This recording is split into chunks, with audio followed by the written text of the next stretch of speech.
Hey, with your evening story channel, I post new interesting stories every day. Subscribe and click the bell to not miss it. Walking across the balcony, Adriana almost fell through. Michael, when did you promise to renovate this place? Am I supposed to be afraid to come out here now? Scratching the back of his head, his husband looked away from the TV and replied, Honey, we just bought this apartment recently. Let's not be in a hurry. I still need to buy building materials, and money, as you realized, is not rubber. If you haven't forgotten, last week you ordered some expensive cosmetics and made a disgruntled face. Adriana replied, Well, of course. I'm the only one the money goes to. It's like you don't spend it. How many parts were bought for your car? Remember, with a smile, my husband found something to say in response. By the way, you also drive it and take the car when I need it. So here's a thought on who uses it the most. Waving her hand at him, the wife angrily muttered forever one excuses as if I need it, and the others don't care. With the noise, the son ran out of the room. Mom, Dad, why are you fighting? I can't do my homework because I'm distracted by your quarrel. Stroking him on the head, Adriana quietly replied, No, Ethan. Your dad and I are just figuring out who is going to clean up the balcony. The son also wondered why his mom was so fixated on the balcony, and he reached forward to gauge the extent of her indignation and shook his head. Ethan spoke up, Well, Dad, this place really needs a makeover. If you want, I'll help you. Taking a deep breath, Michael spoke up, No way, son. Since Mom's been bugging me, I'll change the floor with her. You go and do your homework. There's no need for distractions. I'll check my homework later. If I find any mistakes, you'll rewrite it.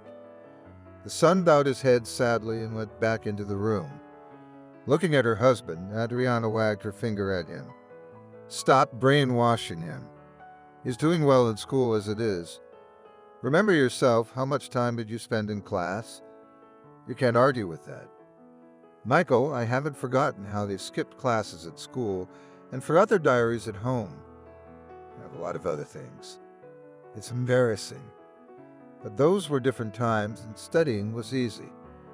And now you have to grind your teeth into this granite of science and you don't know how to crack it. The program Michael was watching on TV was over. That's all. And you were more outraged. I'll stop by Williams tomorrow after work and talk to him about building materials. But be aware that you have to save money now. Otherwise you won't have enough for the repairs. Adriana's indignation faded into the background. You should have said so right away. You started counting how much we spend. You should have added food and transportation.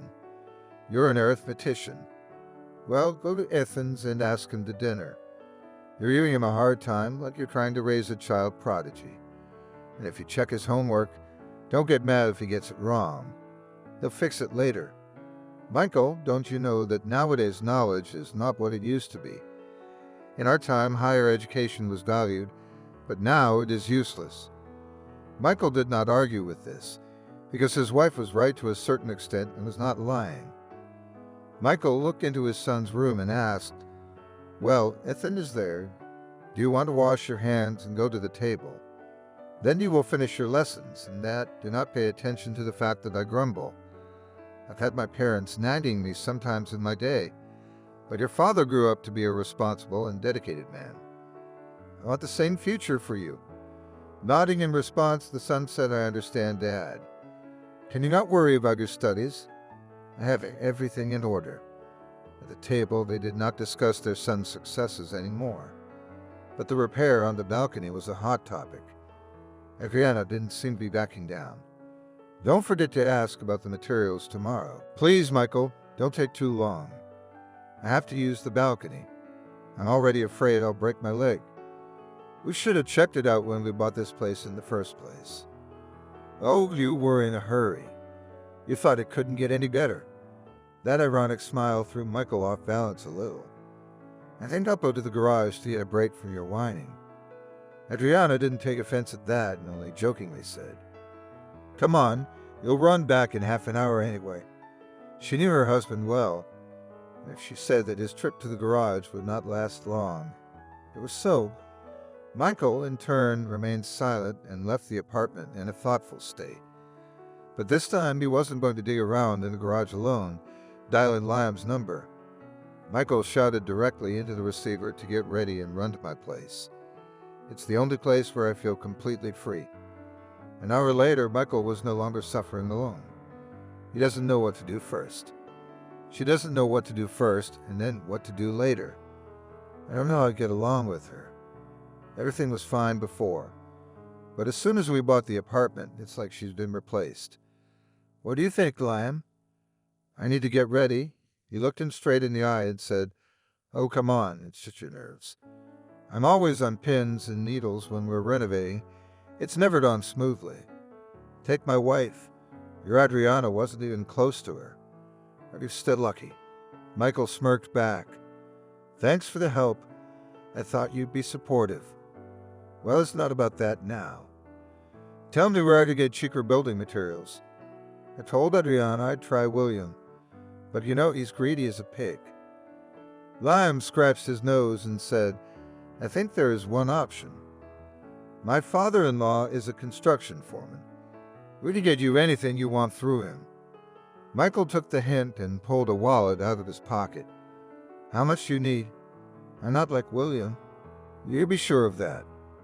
In response, Liam frowned and put his palm to his throat. "We'll start with liquid currency and then we'll see. Anyway, I'm telling my father-in-law to get his consent.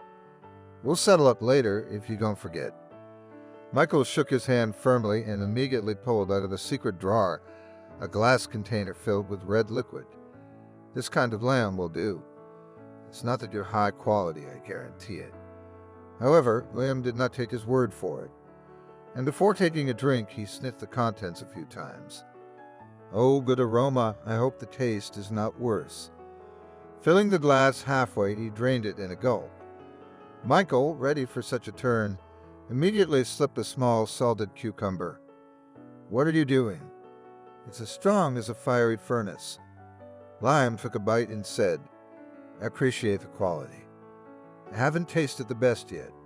So you say your wife wants to change the floor on the balcony. Why does she have a problem with it? Don't you have anything else to repair in your apartment?" Shrugging his shoulders, Michael answered, "Yes, in principle. I've already done all the little things. But I can't decide what to put on the balcony. I want it to be warm in winter, so I need good insulation and electric heating. By the way, it's good that your father-in-law works at the construction site. We'll get mineral wool through him. It's even better if it's quicker with slabs, you know. I might not have touched the balcony if I hadn't tripped there myself. It felt like the concrete base was crumbling and the boards were exploding." Liam was so fat after drinking, he came up with his own theory. Maybe it's not the concrete that's crumbling. Maybe there's a void under the floor and the planks are playing from walking. Michael tilted his head to the side and leisurely answered that everything was possible. This option cannot be ruled out either. But it would be better if the whole thing cost less. Anyway, you and I have a deal. As soon as my father-in-law gives the okay, we'll bring the building materials to your yard. Unlike Michael, Liam lived in his own house, and it was easier for him to organize the storage of property. The sit-down ended closer to nightfall. It was only after Michael had seen his friend off that he began to get ready to go home. The half an hour that Adrian had allotted him was long gone, and he had to think of something to justify himself in order not to incur the righteous anger of his wife. Michael thought and decided that the freedom of money would bring all the sharp edges together. Once in the apartment, the first thing he did, and without hesitation offered his wife a trip to the beauty salon. Inexplicably, but his words worked magic, and Adriana changed from anger to mercy. "Okay, this time you are forgiven, but keep in mind that there will be no more such indulgences. By the way, did you call your William? It's still on, nothing's canceled."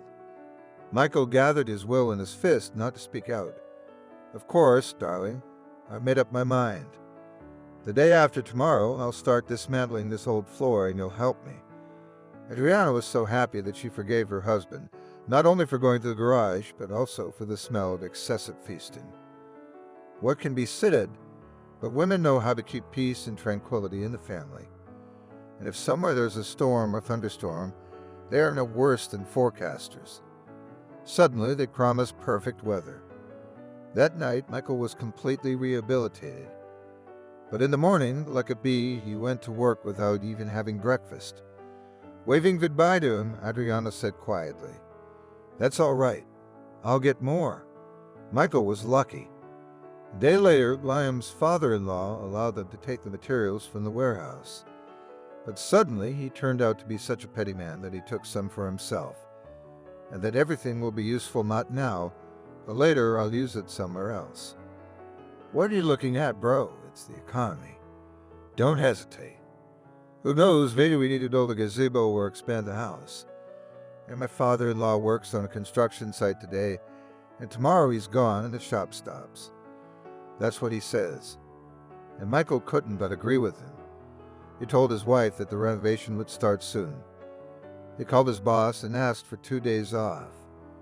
He didn't want to give them at first, but after listening to his pathetic stories about his wife's life, he let a man's tears fall. Michael had no doubt that the boss would go along with it. "Thank you, I'll never forget it. And if you need to cover the rear, I am at your disposal at any time." Taking note of his promise, the chief replied, "Okay, what can't you do for a good employee? But I'll remember your promises." That evening, Michael had a real holiday. His wife didn't pester him with questions. His son's schoolwork was up to par, and on top of that, the updates on the balcony were due to start first thing in the morning.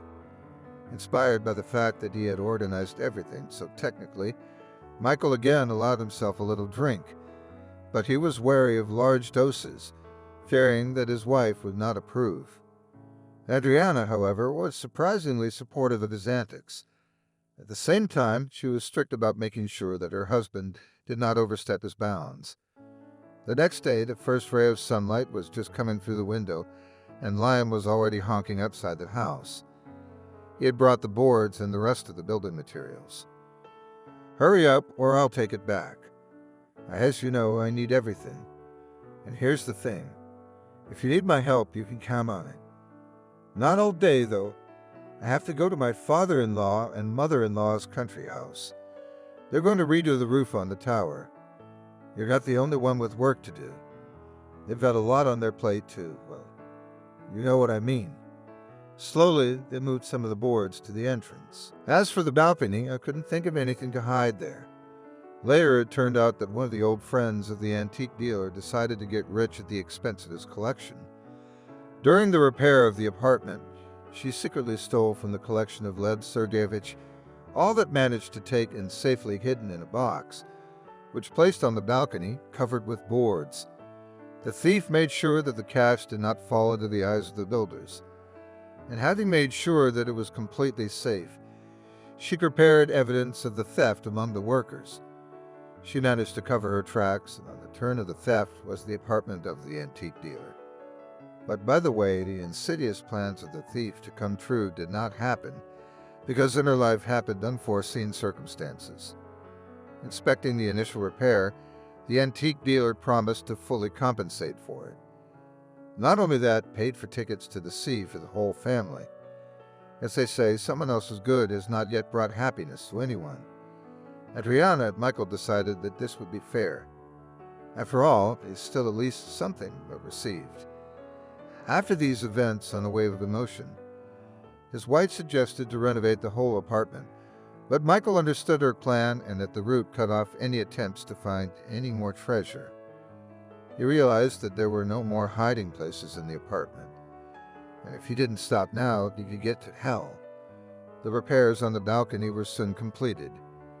By the way, Michael didn't even tell Liam about the find. After all, if he had learned that he was not taken to help on purpose, he would have resented the hell out of it. The mystery of the metal box decided to keep. Thanking them for their ingenuity and unexpected cleverness, the former owner of the apartment disappeared as suddenly as he had appeared.